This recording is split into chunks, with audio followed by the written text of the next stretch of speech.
తెలంగాణలో ఈరోజు రాష్ట్ర ప్రభుత్వము ప్రారంభించినటువంటి 4 కొత్త పథకాలు ఏవైతే ఉన్నాయో వాటి విషయంలోనైతే రాష్ట్ర ప్రభుత్వం ఒక బిగ్ ట్విస్ట్ను అయితే ఇవ్వడం జరిగింది.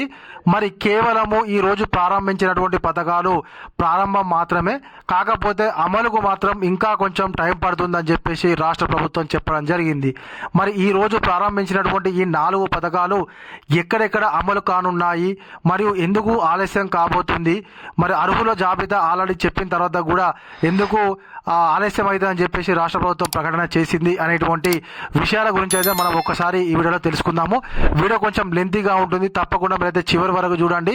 అసలు ఈ రోజు ప్రారంభించినటువంటి 4 పథకాలు అందరికీ అందాలంటే ఎంత టైం పడుతుంది అనేటువంటి విషయాల గురించి అయితే ఒక్కసారి ఈ వీడియోలో మనం తెలుసుకుందాము. 4 పథకాలు అమలులో ఊహించని ట్విస్ట్. రైతు భరోసా రేషన్ కార్డులు ఇచ్చేది ఇప్పుడే కాదు, ఎప్పుడు అనంటే తెలంగాణ సీఎం రేవంత్ రెడ్డి గణతంత్ర దినోత్సవం సందర్భంగా 4 సంక్షేమ పథకాలను ప్రారంభించినారు. అయితే పథకాలు అమలుకు మరికొంత సమయం పడుతుంది అని చెప్పేసి అయితే ప్రకటన చేయడం జరిగింది. మరి ఇన్ని రోజుల బట్టి జనవరి 26 తారీఖున అర్హులైనటువంటి ప్రతి ఒక్కరి అకౌంట్లో రైతు భరోసా కింద 6,000 రూపాయలు వేస్తామని చెప్పేసి అయితే పదే చెప్పుకుంటూ వచ్చింది ప్రభుత్వం. మరి తీరా టైం వచ్చిన తర్వాతకి మరి ఇప్పుడు కాదు మళ్ళీ కొంత టైం పడుతుందని చెప్పేసి చెప్తుంది.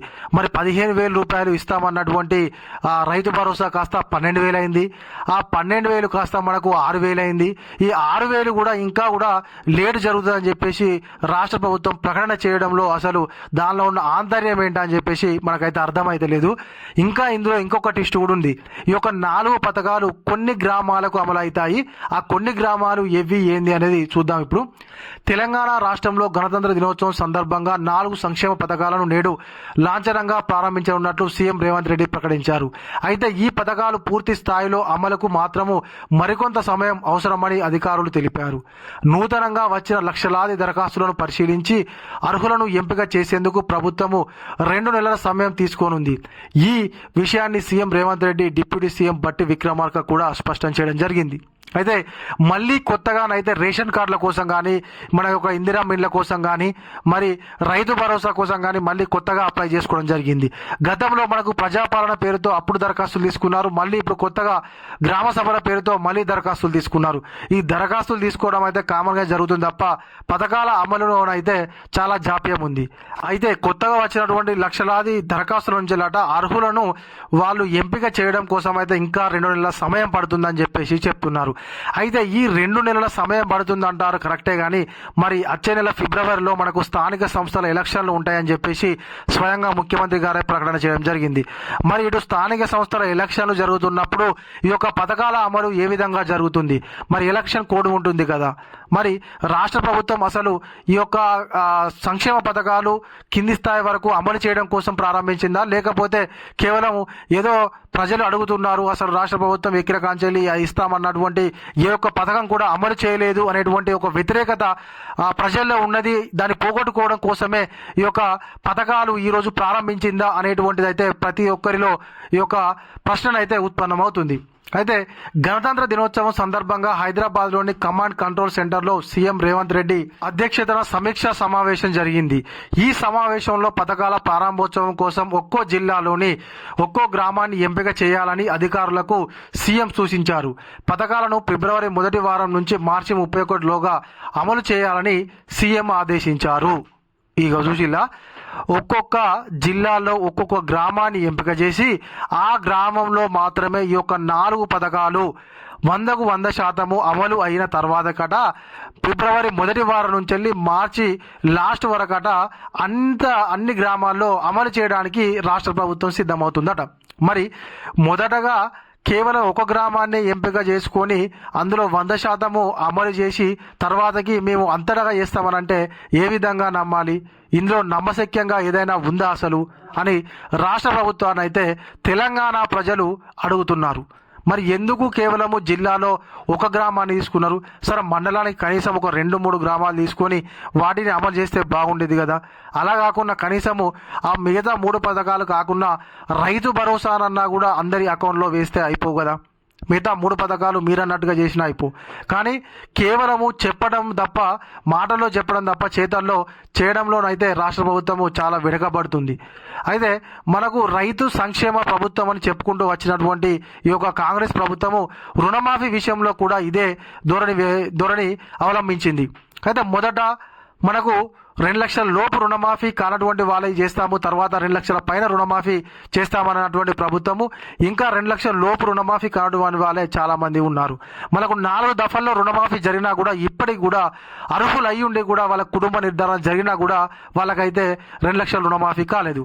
మరి అదే అట్లుంటే ఇక ఈ యొక్క జిల్లాకు ఒక గ్రామాన్ని ఎంపిక చేసుకొని ఆ గ్రామంలో ఈ 4 పథకాలు ప్రవేశపెట్టి తర్వాతకి రాష్ట్రం మొత్తం కూడా అమలు చేస్తామంటే ఏ విధంగా నమ్మాలో ఒక్కసారి మరి కాంగ్రెస్ గవర్నమెంట్ అయితే అర్థమయ్యేటట్టుగా మాకు చెప్పాలి.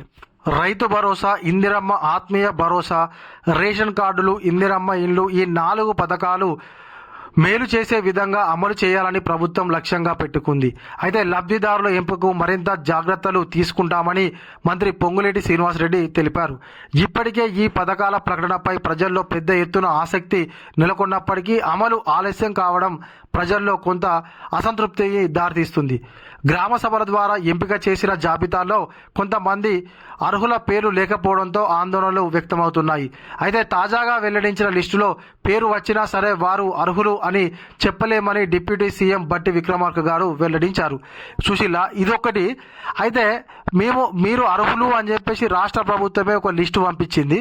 ఆ లిస్టులో పేరు వచ్చినప్పటికీ కూడా మనకు సంక్షేమ పథకాలు అందయా అనేది కూడా డౌటే. ఇప్పుడు అదే ముచ్చట వీళ్ళు చెప్పింది. అయితే లిస్టులో పేరు వచ్చినప్పటికీ వాళ్ళు అర్హులని చెప్పలేమని చెప్పేసి స్వయంగా బట్టి విక్రమార్క గారే చెప్పడం జరిగింది. మరి మీరు పంపించిన లిస్టు విన్నే మరి మీకు నమ్మకం లేకపోతే ఇక మాకెట్లా నమ్మకం ఉంటుంది మీ మీద? మరి జిల్లాకు ఒక గ్రామాన్ని ఎంపిక చేసి తర్వాత రాష్ట్రం అంతా అమలు చేస్తామంటే మేము ఏ విధంగా నమ్మాలి మిమ్ముల? రిపబ్లిక్ డే తర్వాత మధ్యాహ్నం 1 గంట నుంచి 2 గంటల వరకు అన్ని జిల్లాల్లో పథకాలను లాంఛనంగా ప్రారంభించనున్నారు. ఈ కార్యక్రమంలో ఎంపిక చేసిన గ్రామాల్లో పథకాలు 100% అమలు చేస్తామని మంత్రి ఉత్తమ్ కుమార్ రెడ్డి తెలిపారు. అయితే మనకు మార్నింగ్ అయితే రిపబ్లిక్ డే మనకు జెండా ఆవిష్కరణ తర్వాతకి మధ్యాహ్నం 1 నుంచి 2 గంటల ప్రాంతంలోనైతే ఏవైతే ఈ యొక్క 4 పథకాలు ఉన్నాయో ఆ 4 పథకాలను అయితే జిల్లాలో ఏ గ్రామంని ఎంపిక చేశారో ఆ గ్రామంలోనైతే అక్కడ ఉన్నటువంటి స్థానికంగా మంత్రులు కానీ ఎమ్మెల్యేలు కానీ వాటిని అయితే ప్రారంభించనున్నారని చెప్పేసి మనకు తెలపడం జరిగింది. ప్రజల్లో చెలరేగుతున్న ఆందోళనను దృష్టిలో ఉంచుకొని ప్రభుత్వం కొత్త దరఖాస్తుల స్వీకరణను స్వీకరించారు.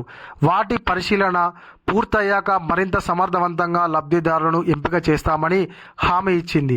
జనవరి 26న పథకాలు ప్రారంభం అవుతాయని ప్రభుత్వం హామీ ఇచ్చినప్పటికీ పూర్తి అమలు కోసం ప్రజలు మరికొంత సమయం వేచి ఉండాల్సిన పరిస్థితి ఉంది.